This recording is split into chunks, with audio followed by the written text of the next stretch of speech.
ended up being blown up over Alaska. Now, there's a bit more speculation around all of that now after this story recently broke out of the same area. There was a plane at the Seattle Tacoma International Airport, and it was stolen by a man named Richard Russell. He didn't have a pilot's license, but he did some fairly difficult looking maneuvers, claiming that his experience was video games. He then had a fairly calm conversation with air traffic control and crashed into some remote island near Seattle. Now, the concerning part is, to put the story more bluntly, that he managed to steal a plane, get into the sky, do complex maneuvers with no training other than what he calls video games, all while having a fairly calm conversation with air traffic control. I mean, he jokes about getting a job in Alaska, and he says he didn't realize he was nuts until now, and then says he never intended on landing. Well, soon after that, he crashes into a remote island. One thing in particular that stands out is how fast the audio was released of the conversation between Russell and air traffic control. Normally, a conversation like this would be kept private and we wouldn't have access to it, but we do have access to it. Another thing is, I'm not making definitive connections based on names, but it's worth pointing out that the name of the guy who crashed the plane, Richard Russell, is the same as the name of a submarine decommissioned decades ago. And this raised eyebrows because people remembered the Whidbey Bay missile. Now, the military base on Whidbey Island doesn't have missile capabilities. But let's look at the official picture of that missile, and you'll see it's clearly a missile. But the official story was that it was a light from a helicopter that recently took off. And I'm sorry, but no, that's not even close. It's not even remotely close. The timing of that missile launched was on June 10th, and this coincided with Trump's summit with Kim Jong-un. But luckily, it looks like the missile exploded over Alaska. I mean, can you imagine what would have happened to the stock market if word got out that there was a missile fired at the president? I mean, the Naval Air Station on Whidbey Island couldn't say anything about it being an actual missile fired. Air Force One couldn't come out and say that they were shot at. I mean, the markets would plummet. So basically, the claim is that the point of all of this, the stealing of the plane, the almost comedic yet troubling conversation with air traffic control, the flight path resembling Q, the plane being a Q-400, Q hinting at a sub launching the missile, and the subsequent plane crash into a fairly remote island. All of it was to get back for the assassination attempt and to light up some sketchy practices going on around the crash site.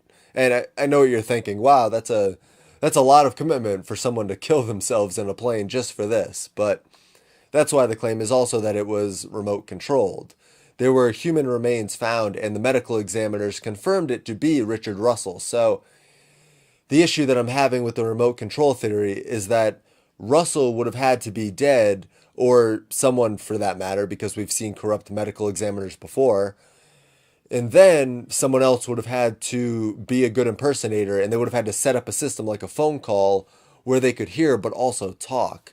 But cell phones and walkie-talkies will produce an interference pattern in the audio because of wave interference. So I don't think that happened. I think that Russell was actually in the plane. And Russell said that he was going to land the plane in a safe manner. But then the very next sentence, he says he's going to do a barrel roll and then nose down and call it a night. He also said he wouldn't know how to land it, and he wasn't really planning on landing it. Yeah, I wouldn't know how to land it. I wasn't really planning on landing it. Normally, when someone crashes, they pull up to try to minimize the impact as much as possible, which usually isn't enough and they end up dying anyways, or they're trying to cause a lot of damage, so they nosedive and or go full speed into the crash. I mean, this plane was shredded when it hit those trees. The cleanup crew was saying that without seeing only a few larger parts of the wing and whatnot on Ketron Island that were clearly from an airplane, it would be incredibly hard to tell what it even was. Because, I mean, I just played the video footage. It looks like it just went through a meat grinder. This wasn't someone trying to land safely. This was someone trying to make a point.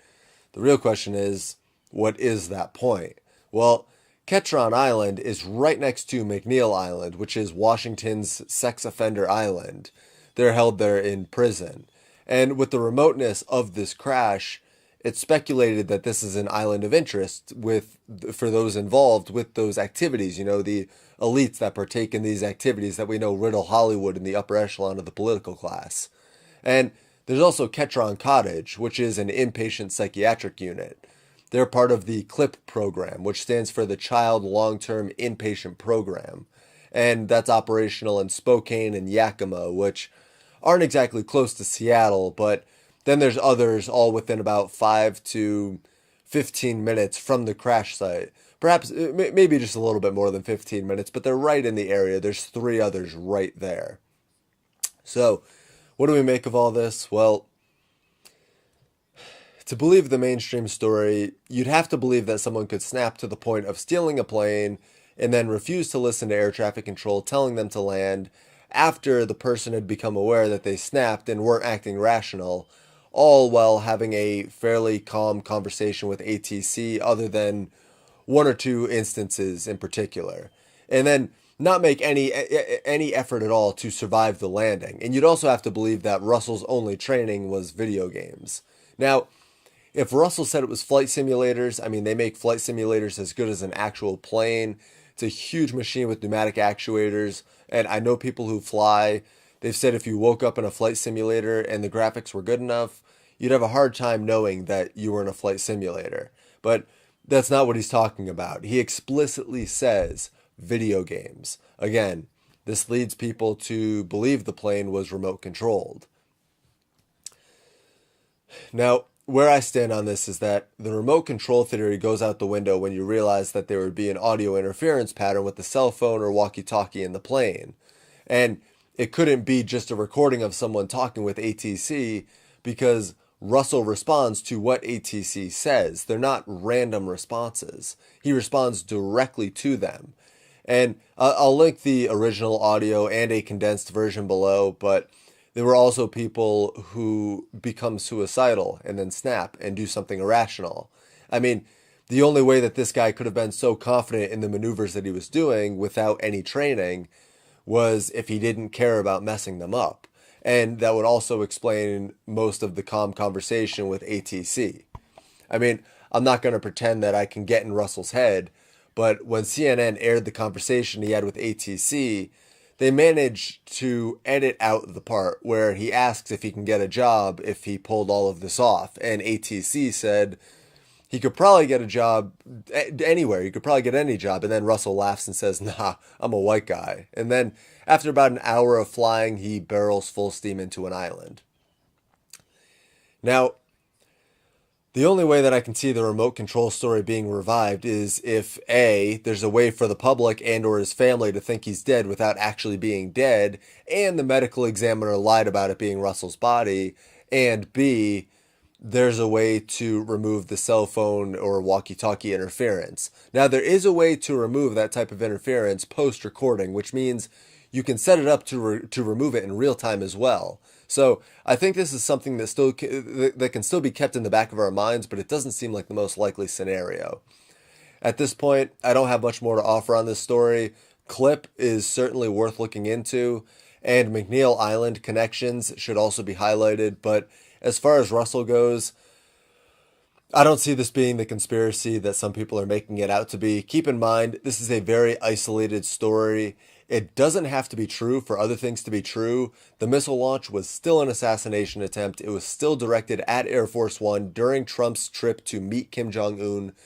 Ketron Cottage and Clip still deserve a closer look regardless of the story. So, a 29-year-old mechanic could have snapped, stolen a plane, gotten in the sky with minimal training, he says specifically from video games, and then done some tricks, had a conversation with air traffic control, and then subsequently barreled into the edge of an island. I mean, is it likely? No, not really. But is it more likely than white hats outfitting a plane with remote control technology without anyone realizing it, storing a human body that would later be identified as Russell's, and then doing a Q symbol and crashing into an island next to a pedophile prison, all while talking to ATC from the ground without them knowing? I don't think that that's more likely. Both are incredibly unlikely, but the mainstream story, although distorted for their agenda, as you can see through what CNN omits, is still fairly plausible. People can point to any single weird thing, like the audio being released so fast, or the fact that Russell was engaged with fighter jets from Oregon rather than McCord Field, which was literally a mile from where he was. But when you weigh out all the probabilities, I just draw a more realistic conclusion that I've seen others draw. So that's all for this video. I hope that you found it helpful in explaining this a bit more. I know it's easy to get wrapped up in a good conspiracy, and I was wrapped up in this story for a few hours, but after reading the reports, diving into some of the mental health signs that he showed, and really trying to connect the dots of this story as logically as possible, this was, this whole video is my conclusion. So thank you all so much for watching. I really appreciate the support. I'll be back home doing regular videos in a few weeks, and this erratic posting schedule will finally be over with.